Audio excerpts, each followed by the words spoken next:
Assalamualaikum warahmatullahi wabarakatuh. Nama saya Wiwi Novitasari. Saya pendamping sosial PKH dari Kecamatan Semidang Alas, Kabupaten Seluma, Provinsi Bengkulu.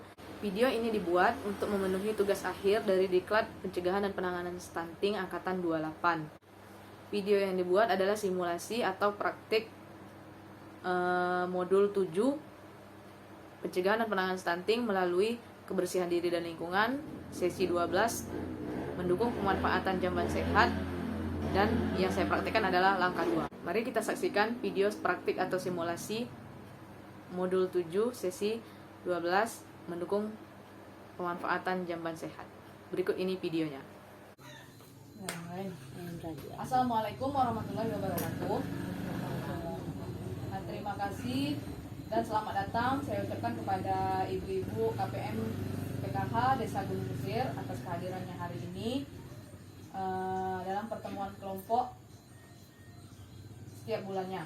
Pertemuan hari ini kita akan membahas mengenai tentang pentingnya menggunakan jamban sehat dan seperti apa ciri-ciri jamban sehat itu. Jadi sebelum kita memulai untuk memasuki ke materi, ada baiknya kita mengucapkan lafaz Bismillahirrahmanirrahim. Bismillahirrahmanirrahim. Nah sebelumnya, apakah ibu-ibu sudah tahu apa itu jamban? Jamban ada yang keruan? Kalau bahasa kita tuh jamban tuh WC. WC. Jadi kita tuh hari ini bukan itu jamban tuh untuk nyebrang kan? Untuk nyebrangnya iya. Kalau ini jamban. Jadi kalau ini dalam bahasa kita, bahasa dusun, jamban tuh WC. Jadi yang kita bahas hari ini tuh mengenai WC yang sehat tuh lok mano, ciri-ciri lok mano kan? Itu kira-kira. Sebelumnya di rumah lampunya galo WC. Ada galo? Ada galo. Alhamdulillah kalau ada WC. Kalau ada WC berarti apa namanya itu? Untuk penyebaran virus itu jadi berkurang. Jadi kalau misalkan daripada kita buang air besar sembarangan itu kan lebih kondisinya tidak higienis, jadi bisa mendatangkan kuman dan penyakit. Tapi kalau kita buang air besar di WC sendiri itu bisa mengurangi pencegahan penyakit atau pencegahan virus.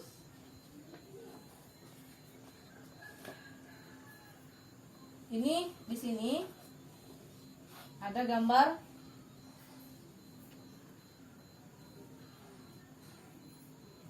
ada 2 buah gambar yang akan saya tunjukkan. Yang pertama gambar ini. Nampak? Ini menurut ibu-ibu ini jamban ini termasuk ke jamban sehat atau yang tidak sehat? Jamban sehat ya, Segalo ini, yang segalo ini sehat atau tidak sehat? Tidak. Ini jamban yang contoh jamban yang tidak sehat. Mengapa dikatakan jamban yang tidak sehat? Coba hanya belum ini ada pagar. Belum, tidak tertutup. Terus ini kondisi Kondisi kotor, banyak sampah. Ini untuk gambar yang pertama. Ini gambar yang kedua. Ini itu jamban sehat atau tidak? Sehat. Coba ya. Kenapa dikatakan jamban sehatnya? Karena tertutup dan bersih. Karena tertutup dan bersih. Oke, terima kasih untuk Anya Pupina dan Anya Eles. Kita beri tepuk salut. Masih nggak tepuk salut? Untuk Anya Pupina dan Anya Eles. Tepuk salut. Salut. Nah, itu tepuk salut itu tadi. Jadi menurut gambar yang 2 buah yang tadi ada WC yang sehat dan WC yang tidak sehat. Karena yang pertama tadi itu terbuka dan banyak sampah atau kotor. Kalau yang kedua tadi tertutup dan bersih. Ciri-ciri jamban sehat. Dari berdasarkan itu tadi, ciri-ciri jamban sehat itu ada 8 indikator. Yang pertama, jarak lubang septic tank berjarak minimal 10-15 meter dari sumur atau sumber air minum. Jadi jarak antara lubang pembuangan WC dengan WC dengan sumur itu minimal jaraknya harus 10 sampai 15 meter. Karena kalau misalkan terlalu dekat nanti akan mencemari sumber air yang menjadi untuk tempat kita ngambil air untuk masak, untuk minum itu. Nanti air itu akan tercemar kalau terlalu dekat kan. Terus yang kedua, kotoran atau tinja tidak dapat disentuh oleh serangga maupun tikus. Nah, kotoran kita itu yang kita buang itu yang dalam septic tank itu harus tertutup.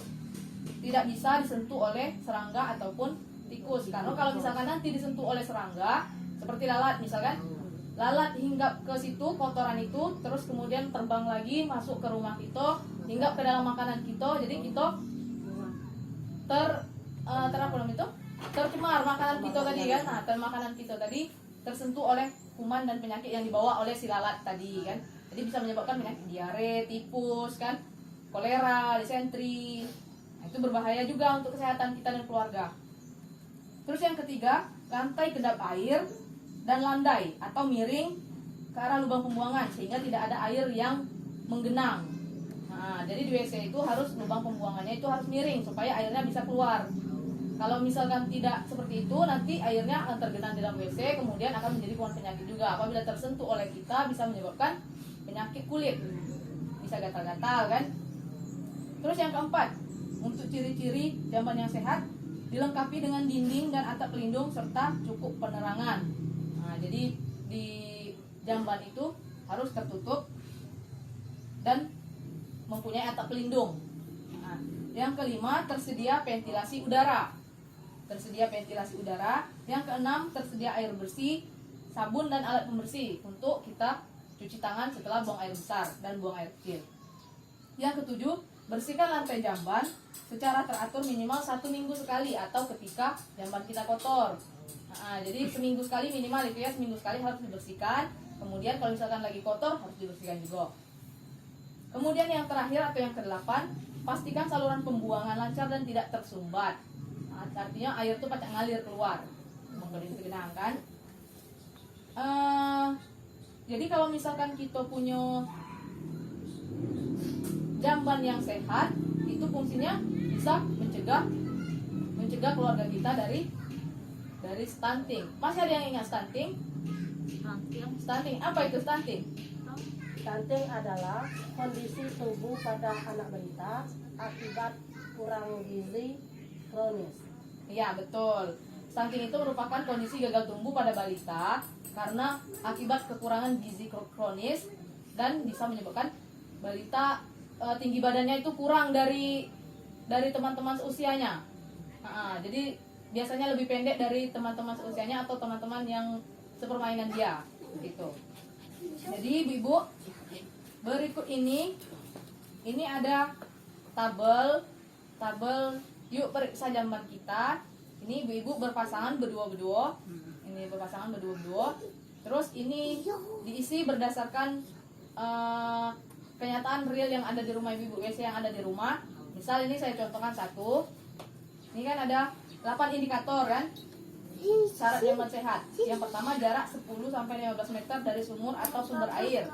Jadi kalau misalkan kondisi jamban di rumah itu memang seperti ini, conteng di kolom iya. Kalau tidak, conteng di kolom tidak. Nah, ini gigi berdua, yang yang berdua. Nah, yang ini bertiga nih dengan aku. Ini pena untuk menconteng.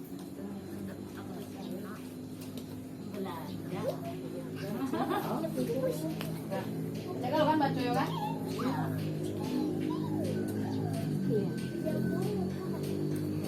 Silakan diisi berdasarkan apa yang ada di rumah.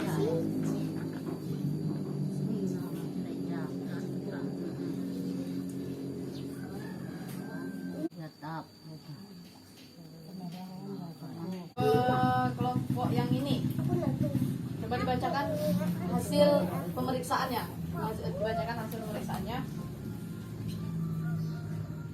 Jarak 10 sampai 15 meter dari sumur atau sumber air. Ya atau tidak? Iya. Terus kotoran atau tinja tidak dapat dijamah oleh serangga atau tikus. Ya. Terus lantai kedap air dan miring ke arah lubang pembuangan. Ya. Terus dinding dan atap pelindung ada? Iya. Iya. Penerangan yang cukup? Iya. Iya. Terus ada ventilasi udara? Iya. Sabun, air, dan alat pembersih? Iya. Iya. Lantai dan jamban dibersihkan? Iya. Oke. Dari kesimpulannya, dari apa yang sudah dijawab ini, syarat jamban sehat itu sudah terpenuhi semua oleh jamban yang ada di rumah ibu-ibu sekalian. Berarti alhamdulillah kita semua, ibu-ibu semua mempunyai jamban yang sehat di rumah. Dan dengan adanya jamban yang sehat tersebut, berarti ibu-ibu sudah berpartisipasi dalam pencegahan stunting dan mencegah berbagai kuman dan penyakit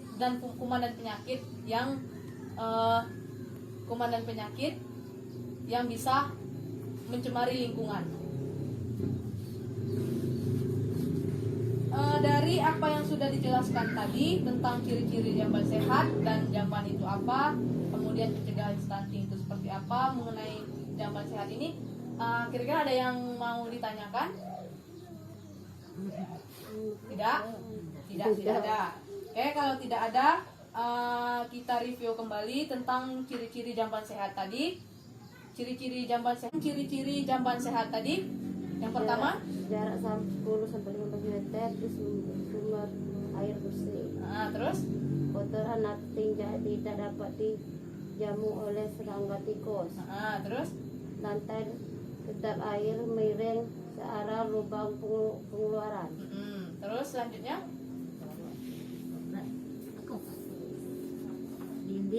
dinding dan atap pelindung, penerangan yang cukup, ventilasi udara. Terus selanjutnya, Sabun air dan alat pembersih. Lantai dan jamban dibersihkan. Jadi itu adalah 8 indikator ciri-ciri jamban yang sehat. Jamban yang sehat. Jadi kalau tidak ada lagi yang ingin ditanyakan, untuk pertemuan hari ini saya akhiri. Sebelum menutup pertemuan hari ini, marilah kita berdoa bersama-sama sesuai dengan agama dan kepercayaan masing-masing. Semoga kita semua diberikan kesehatan dan rezeki yang halal supaya bisa memberikan kebutuhan dan gizi untuk keluarga kita.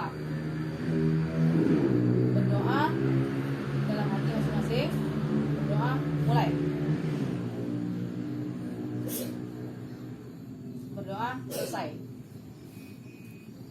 Dan untuk menutup pertemuan kelompok hari ini, marilah kita sama-sama mengucapkan lafaz alhamdulillahirabbil alamin. Terima kasih atas kehadirannya hari ini. Akhir kata saya akhiri, billahi taufiq wal hidayah. Wassalamualaikum warahmatullahi wabarakatuh. Itulah tadi video simulasi atau praktik yang sudah saya lakukan. Semoga video ini bisa bermanfaat untuk penonton sekalian atau teman-teman yang membutuhkan. Akhir kata, billahi taufiq wal hidayah. Wassalamualaikum warahmatullahi wabarakatuh.